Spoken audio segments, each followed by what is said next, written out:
시청자 여러분 안녕하십니까? 지역사회를 복되게 하는 수원 권선제일교회 이종찬 목사의 교회사 산책입니다. 어느 시대고 정치적 혼란은 나라의 멸망을 가져온 것이 역사의 정설입니다. AD 400년대의 정치적 혼란은 로마 역사에서 무정부 상태였던 위기의 3세기를 방불케 하고 있었습니다. 410년 서고트족의 왕 알라리크가 수도 로마를 정복하기 위해서 군사를 일으켰습니다. 고트족은 로마 시를 2년이나 보유한 채 화친의 조건으로 광활한 오스트리아 땅을 요구하고 있었습니다.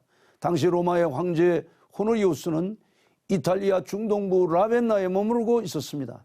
언제나 나라는 지도자가 바로 서야 하는데 당시 황제 호노리우스는 낙제 점수의 황제였습니다.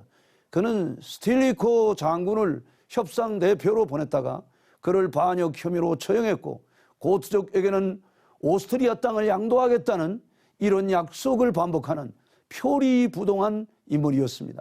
410년 8월 24일 고트족의 왕 알라리크는 약속을 위반한 것에 대한 응징으로 로마 시위를 3일간 참혹할 정도로 파괴해버렸습니다. 당시 요세라벤나에 머물고 있던 호노리우스는 참화를 면했지만 무능하기 이를 데 없는 황제는 423년 병사로 생을 마감합니다. 그리고 그의 뒤를 이어 황위에 오른 자가 로마 시장이었던 요한네스였습니다. 당시 서로마 황제의 재위를 결정할 권한을 갖고 있던 동로마 황제 데오도시우스 2세는 자신의 사촌 발렌티니안 3세를 서로마 황제로 임명하게 됩니다. 이에 발렌티니안 3세는 요한네스를 몰아냈지만 자질이 한참 모자라는 그도 이미 그 도를 넘어 나라의 형세를 유지할 수 없는 서로마를 일으켜 세울 수 없었습니다. 452년에는 훈족의 왕 아틸라가 서로마를 무단으로 약탈하고 있었습니다. 이런 와중에 455년 장군 막시무스는 향락에 빠져있던 발렌티니안 3세를 죽이고 황제의 재위에 올랐으나 재위 2달 만에 악랄하기로 유명했던 반달족의 침공을 받게 됩니다. 역시 무능했던 장군 막시무스도 수도 방위를 포기한 채 도주를 시도하다 455년 5월 31일 성난 로마 시민들에게 붙잡혀 불기의 객이 되고 말았습니다. 그는 돌에 맞아 죽어 테베르강에 그 시체가 던져지는 참혹한 죽음을 맞았던 것입니다.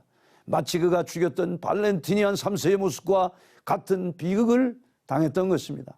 3일 후 반달족은 로마로 입성, 노략질로 참극을 벌였으나 이를 말린 교황 레오 1세의 간청으로 2주 만에 로마를 떠나게 됩니다.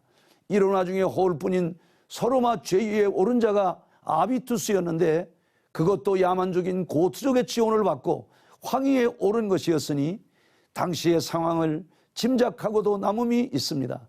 410년부터 서로마에 밀어닥친 야만족들은 동코트족, 서코트족, 반달족, 부르근트족, 앵글족, 섹슨족, 롬바르드족과 프랑크족이었습니다.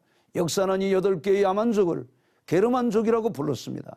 이럴 때 설상가상으로 러시아 볼가강 동쪽에 살던 훈족도 서로마 제국을 공격해 왔습니다. 훈족은 크리미아 인근의 동코트족을 몰아내고 동코트족은 서코트족을 로마 제국으로 밀어붙이고 있었습니다. 서코트족은 프랑크족을 압박하여 서쪽으로 이동시켰습니다. 그리고 프랑크족은 서코트족에 밀려 로마의 갈리아라는 고을 지역을 침공하고 있었습니다. 한편 서코트족은 변경의 로마군에 승리한 후 이탈리아로 이동하고 있었습니다.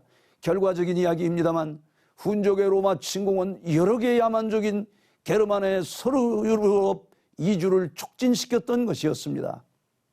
이런 상황에서 로마는 야만족, 고트족의 지원을 받은 아비투스가 황제가 되지만 이미 파산한 로마는 계속 휘청거리며 희생할 기미가 전혀 없었습니다.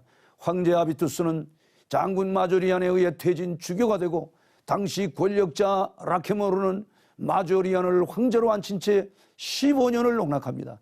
이에 마조리안은 라키모르를 제거하려 했지만 라키모르에게 살해당하면서 리비우스 세베루스 안데미우스로 그리고 올리브리우스로 글리케리우스, 율리우스 네포스로 옮겨지면서 475년 오레스테스가 실권을 잡고 자신의 15세 아들 로물루스를 황제로 앉혔으나 476년 9월 4일 오토 아케르에게 폐위를 당하며 BC 752년 로물루스에 의해 세워진 로마 제국은 1228년 만에 멸망하였던 것입니다.